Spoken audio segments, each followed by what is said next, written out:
Estamos começando o Educadoc. Meu nome é Hugo Regis, dessa vez eu vou direto ao assunto, Ivan, porque a gente está com uma pessoa muito especial, uma pessoa que eu gosto muito, que é Ivan Moraes, que é jornalista, defensor de direitos humanos e está em seu segundo mandato como vereador na Câmara Municipal do Recife. Como fruto da sua dedicação ao longo dos anos à causa dos direitos humanos. Em 2011, o vereador Ivan Moraes ganhou o prêmio James Wright e em 2016 foi escolhido pela revista Good Magazine como uma das 100 pessoas no mundo que estão agindo para um mundo melhor.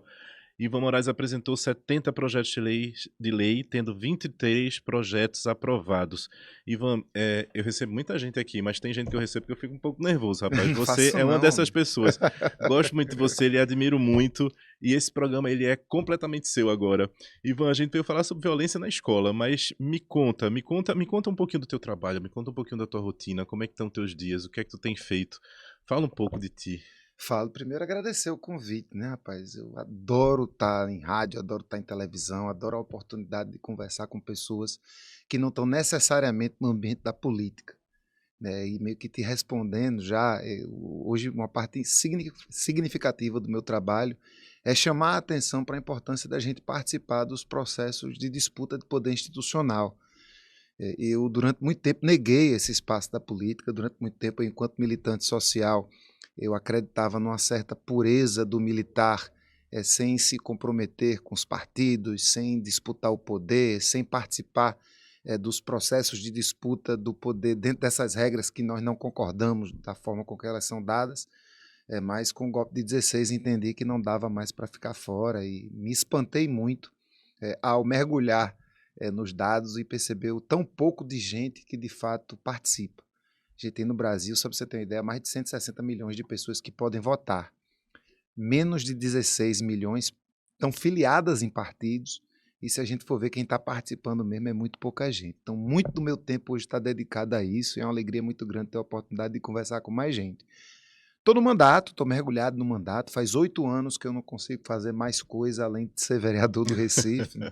No meio do caminho ainda consegui gravar uma temporada do programa Pé na Rua, que, enfim, vai para a sexta temporada, mas sempre muito intermitente, porque roda com verba pública. A gente passou aí o período de Bolsonaro com o programa pronto, sem autorização para passar. A gente espera que daqui para o final desse ano saia essa nova temporada.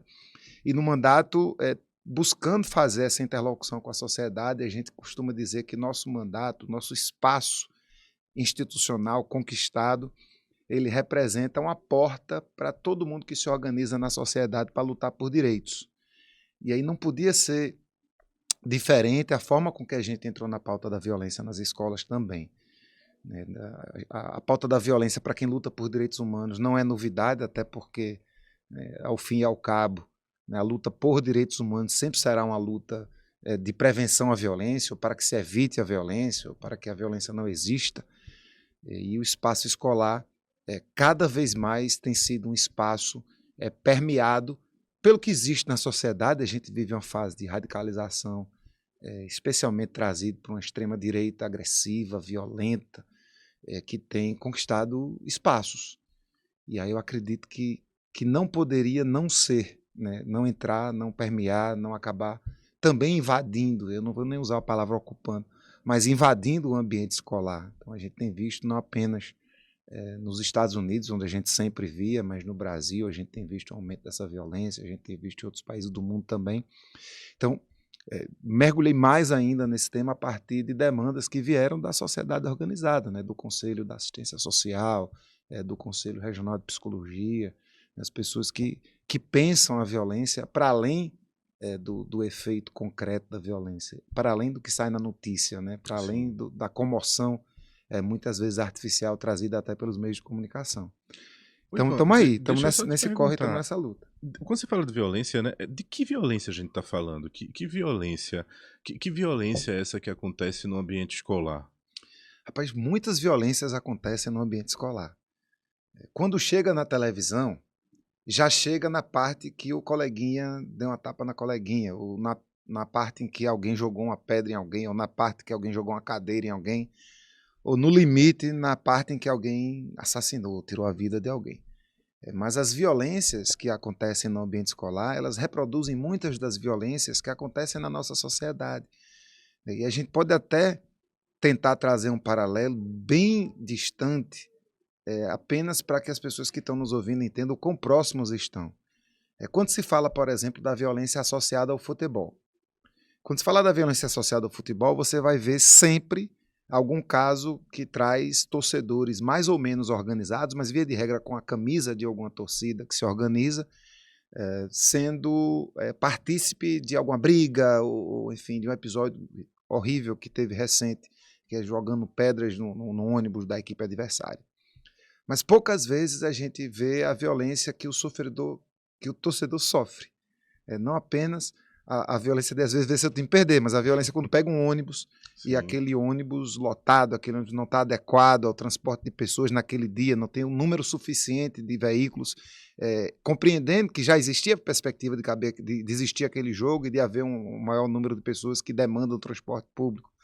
Nem a violência, muitas vezes, e é bem comum para quem já foi visitante no time adversário, sabe a dificuldade que é você entrar no estádio. Então, existe aí uma dificuldade de entrar no estádio, existe uma dificuldade de passar pela barreira, quase que uma barreira, do aparelho policial, que já vai para a partida, muitas vezes no interesse de estragar a festa de alguém.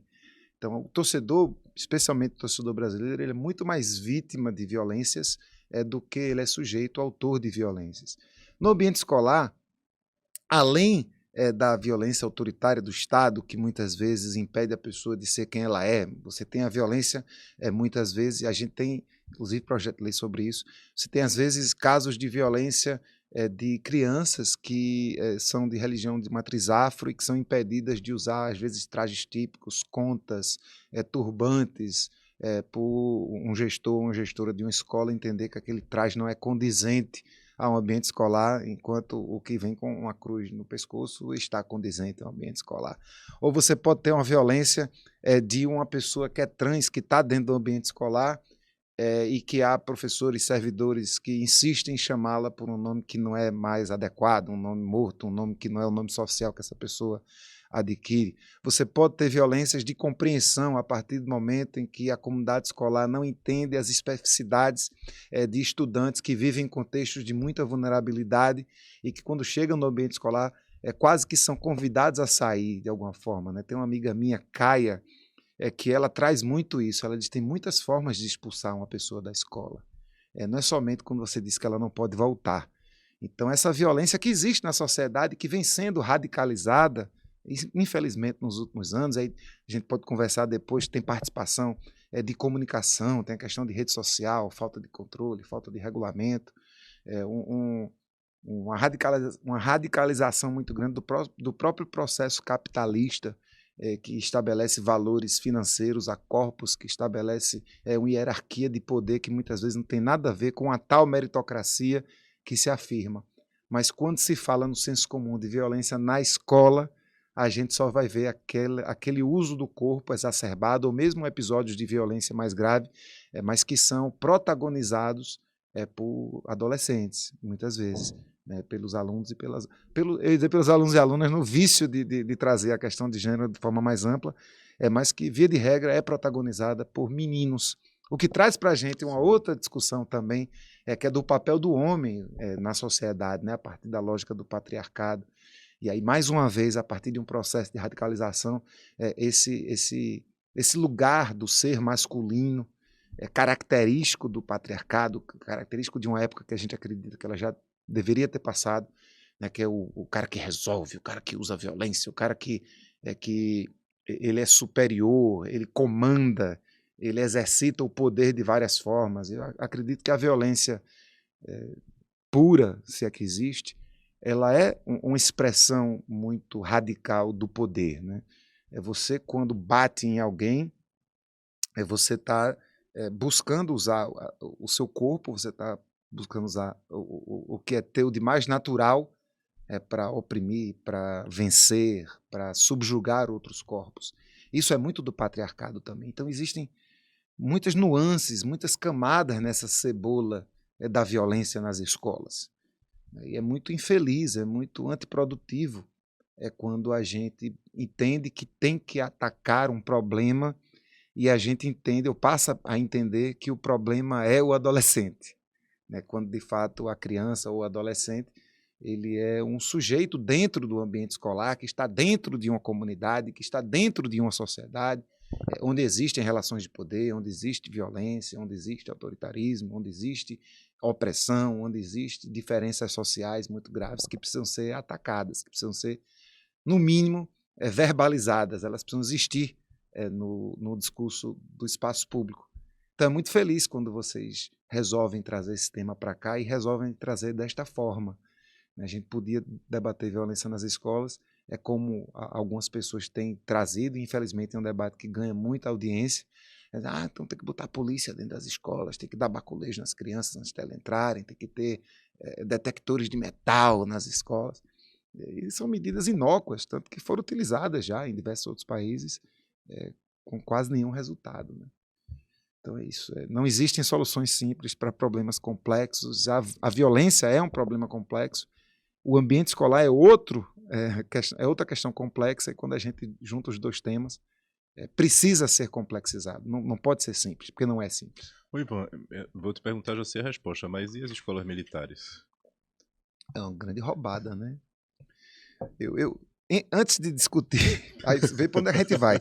Porque antes da gente discutir a militarização das escolas que são civis, eu gostaria muito de discutir o currículo escolar das escolas militares, onde os militares estudam. De trás para frente, né?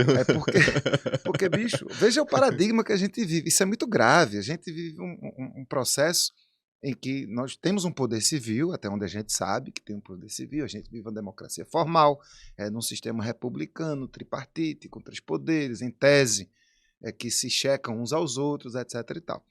Esse é o poder colocado institucional. Ao mesmo tempo, nós vivemos sob a sombra de um militarismo, né, exposto a partir tanto do Exército quanto da Marinha quanto da Aeronáutica, que acredita, isso que está sendo, o que se ensina hoje, e já se ensinava a militares nas escolas militares há muitos anos, é que o Exército não foi criado. Quando eu falar Exército, você entenda as forças militares, eu falo do Exército porque é o maior. Ele não foi criado pelo Brasil. Ele criou o Brasil. Então, o militar, em geral, entende que o país é uma criação das Forças Armadas e não o contrário. E já se estabelece uma questão grave, porque ao mesmo tempo em que a gente entende que o Estado é laico, ao mesmo tempo que a gente entende que homens e mulheres precisam conviver em harmonia, que ninguém é melhor do que ninguém, isso as leis avançaram. Se for para o legislativo, para dar um exemplo, em algum momento na história a mulher não podia se separar do marido, em algum momento da história a mulher não podia votar, em algum momento da história a mulher precisava da autorização do cara para poder viajar, em algum momento da história o cara podia matar a mulher em defesa da honra, mas na legislação tudo isso caiu. Em algum momento da história se entendia que a transexualidade era uma doença, caiu também. Mas no currículo militar ainda se ensina que Deus é que manda, que o homem é o cara que resolve. Blá, blá. Então é muito estranho, né, que a gente, em 2024, conviva com o poder armado nas mãos de pessoas. E eu não estou fazendo juízo de valor, não estou dizendo que é gente ruim, estou dizendo que são pessoas que foram formadas com um entendimento diverso do que é o entendimento do sistema republicano. Então, e é uma cultura mesmo. É uma cultura. Né? Assim, o entendimento, por exemplo, que o ser militar ele é um ser superior ao ser civil. Ele se considera de uma casta diferente. Eu fico pensando, quando eu estava na escola, que a gente estudou a Grécia Antiga, Atenas, Esparta, né, o papel do homem, o papel da mulher. E é meio que ensinado isso, assim, o papel do guerreiro. Né? Então, o militar é o guerreiro, é o que não erra. Né? E essa coisa de quem tirou 2 décimos a mais numa determinada nota do que o outro coleguinha. Então, para a vida toda, vai ser considerado superior, vai ter promoções diferentes. Então, é esquisito, é uma lógica que não é contemporânea. Mais uma vez, eu tenho sempre muito cuidado, assim, eu às vezes até erro pelo excesso de zelo, porque eu não quero jogar o bebê junto com a água. Assim, eu não quero dizer que nós somos adversários dos seres humanos que são militares. Mas nós precisamos dizer que a estrutura do ensino nas escolas militares, o currículo militar, a partir daquela doutrina da segurança nacional, que isso tudo está escrito, nós não estamos tergiversando. Né? A literatura é ampla sobre isso. Inclusive, produz literatura até hoje, mas dentro de uma conjuntura que não é mais contemporânea, que não faz mais sentido. Não tem como, em 2024, a gente trabalhar nessa lógica. Nem de que as Forças Armadas tutelam o Estado Civil, como muitos militares, inclusive até hoje, entendem, nem que a forma com que eles se educam e se compõem e se observam enquanto seres humanos é aquela lógica ainda, né? Uma lógica teocrática, uma lógica machista, uma lógica de uma meritocracia que não cabe num mundo em que o planeta está se acabando, em que a perspectiva hoje deveria ser, se já não é em muitos lugares, de você ter uma renda básica que dê conta da sobrevivência das pessoas, de você entender que com o fim do emprego formal, isso é no mundo todo, é preciso a gente estabelecer formas de convivência em que quem é vulnerável seja cuidado, de quem tem mais, dê para quem tem menos. Como é que a gente... Aí vê onde é que eu vou parar. Como é que a gente concebe hoje que haja bilionários, né, no mundo? Gente passando fome, gente que é bilionária. Como é que a gente concebe a fome, não é, a Ivan? fome. Veja a violência da fome. A gente está falando de violência. A violência da fome. Não tem como. Não cabe mais fome no planeta. Não faz sentido ter fome no planeta. A gente produz o suficiente para todo mundo. A gente vive na sociedade da abundância.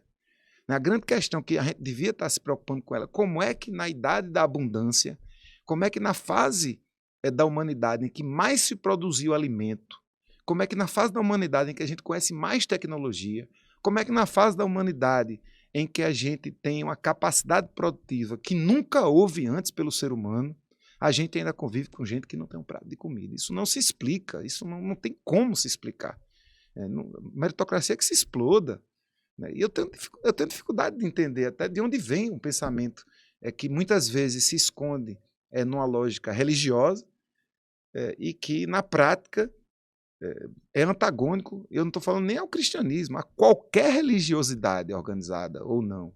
Qualquer espiritualidade que se afirma espiritualidade, qualquer busca pelo transcendental, ela vai incentivar a pessoa a dividir. Né? Quando você vai para o Alcorão, quando você vai para a Bíblia, quando você vai para a doutrina espírita, quando você vai para o candomblé, todas as religiosidades que se conhecem trabalham dentro de um espírito da caridade, na pior das hipóteses, da caridade. Se não for para dividir tudo, mas pelo menos da caridade. O próprio Jesus, você tem 2 túnicas, dê uma. Ele já é mais socialista. Né? A doutrina espírita fala de dividir, de distribuir, da caridade, como é que se diz? Alimentar os pobres. Né? O cristão raiz, se for pela palavra de Cristo, é dividir. Tem uma, dê uma. Tem 2, dê uma. Então, para mim não cabe, para mim é estranho. Para mim, tudo isso é violência. Quando a gente trabalha violência, não tem como a gente ter... para mim, assim, uma coisa é a violência, a outra coisa são os direitos humanos. Então, a gente combate como é que se combate a violência? Garantindo direitos humanos. Não tem outra forma de combater a violência. Não tem outra forma de se posicionar de forma antagônica a processos violentos que não sejam a luta para que todas as pessoas tenham todos os seus direitos garantidos. Ivan, eu fiz a pergunta das escolas militares porque a gente está falando sobre violência, mas violência está em vários aspectos, como você está dizendo, né? Aí tem aquele cara, o Pierre Bourdieu, e o parceirão que eles escrevem o livro A Teoria da Reprodução, e eles falam assim, a escola, como qualquer outra instituição, reproduz a luta de classe. Depois os caras dizem assim, peraí, a escola como qualquer outra instituição, mas a escola não é uma instituição qualquer. Sim. Ela está formando gente, e ela está formando gente para ser mão de obra barata, ela está formando gente para servir o modo de produção capitalista, ela está formando gente para dizer assim, eita, aquela mulher que está ali na televisão, na novela, ela se veste assim na casa dela, é o padrão, cara. Isso é sucesso, isso é sucesso. Sucesso é ter um carro, ter uma TV. Então os caras começam ali no auge, quando a gente estava falando sobre sociologia, a falar sobre sociologia da educação. Eles vão dizer assim, a violência é simbólica. São muitas violências. Muitas violências. Então, quando o garoto sai de casa, que ele atravessa aquela rua ali que o esgoto tá passando em céu aberto, que ainda é uma realidade, Violência. né? É violência. Quando ele encontra o corpo preto ali no chão estendido, Parecido com ele. parecido com ele. Eu tenho um filho de 5 anos, cara. Um dia desse a gente tava na Avenida Caxangá, aí ele falou assim, papai, olha aquilo ali. Aí tinha um policial fazendo baculejo, né? Aí eu olhei, assim, a hora que o coração aperta, como é que eu explico isso pro meu filho de 5 anos que é preto como eu? Aí eu olhei, aí passou, né? Depois ele fez, papai, você percebeu que os homens eram todos pretos? Eu disse, percebi, filho. Aí ele fez, é o que você fala. A gente tem que lidar com o preconceito. 5 anos de idade. 5 anos, 6 anos, tô perdendo as contas, 6 anos. Mas ele tinha 5 anos quando isso aconteceu. Ele tem 6 anos hoje, mas como é que a gente conta essa história? Eu tô falando do meu filho, mas como é que eu Sim. conto essa história numa escola? Quando eu era guri, eu estudei numa escola, não vou dizer o nome da escola, que era uma escola racista. Uma escola racista. Tinham diversos episódios. Uma escola privada racista do Recife tinha diversos episódios de racismo. Era impossível que a escola não visse aquilo. As crianças faziam uma roda ao meu redor e cantavam músicas, assim, músicas de menino preto pra mim. Uma roda. Na sala de Nossa. aula, a escola via isso. Eu era o único menino preto na escola. E eu saí dessa escola, essa escola particular, eu tinha uma bolsa, minha mãe me tirou de lá e me colocou na escola pública. Quando eu cheguei na escola pública que eu orei, era todo mundo preto. Eu disse assim, meu Deus, eu tô em casa. Casa, né? Isso pelo menos vai acabar. Eu tenho 44 anos. Cara, eu sou um vitorioso. Pode crer. Num país onde a cada 24 minutos um jovem preto é assassinado, ter 44 anos é sobreviver às estatísticas. A mesma coisa as mulheres trans. Você falou, Total. né, da experiência de meninas trans na escola, a expectativa de vida de uma mulher trans É menos é de 40. muita Até um dia desse violência. era 36, 37. Inclusive, as mulheres trans têm uma questão que nós estamos trabalhando também no mandato. Veja que grave, que interessante. Como elas têm uma expectativa de vida baixa, elas envelhecem cedo. Então, as mulheres trans de 50 anos de idade, elas são idosas. Então, elas têm demandas de frequentar o hospital do idoso, por exemplo. É porque, enfim, a vivência que tem, o tipo de medicamento que muitas vezes precisam utilizar, não é uma coisa de jovem mais. Né? Até a perspectiva de idade muda. Né? Tem pessoas que deveriam ser vistas, talvez pudessem ser vistas como mais jovens, mas pela expectativa de vida do grupo a que pertencem, acabam se tornando, né, mais velhas. É muito doido. Nesse programa, Ivan, a gente falou de violência na escola de diversos lugares, né, de Sim. diversos aspectos. Mas a pergunta durante muitos anos na educação do Estado, eu dizia assim que o problema não é com os nossos estudantes, porque o pessoal falava, rapaz, você trabalha naquela comunidade, você vai lá naquela escola e não sei o que. Eu disse, rapaz, qual é o problema? Eu já tive situações da gente passar pelo traficante, né, e dizer assim, opa, tudo bem? Opa, professor, tá tudo Uhum. tranquilo, pá. Sabe, de botar a gente na bicicleta e dizer assim, sobe aí na bicicleta que eu vou levar você ali na parada de ônibus. Eu passei por várias situações assim, as pessoas, mas como é que você lida com aqueles meninos, Eu disse, gente, estudante não é um problema. Não é um problema, pelo contrário, ele é a solução. É por isso que a gente faz escola. Ele é Sim. a solução. A gente tá falando sobre violência, Ivan, mas a gente também fala sobre necropolítica, Uhum. que é um tema muito caro e que a gente precisa tocar nessa ferida. E aí, eu sei que talvez você seja uma boa pessoa para falar sobre o tema, embora eu queria focar em violência escolar, mas o que Certo. seria essa necropolítica? Vamos fazer o seguinte, vamos deixar para depois do intervalo, que a gente vai ter uma pausa agora, a Vamos. gente volta daqui a pouquinho e a gente fala sobre isso, pode Vamos ser? sim. Vamos lá.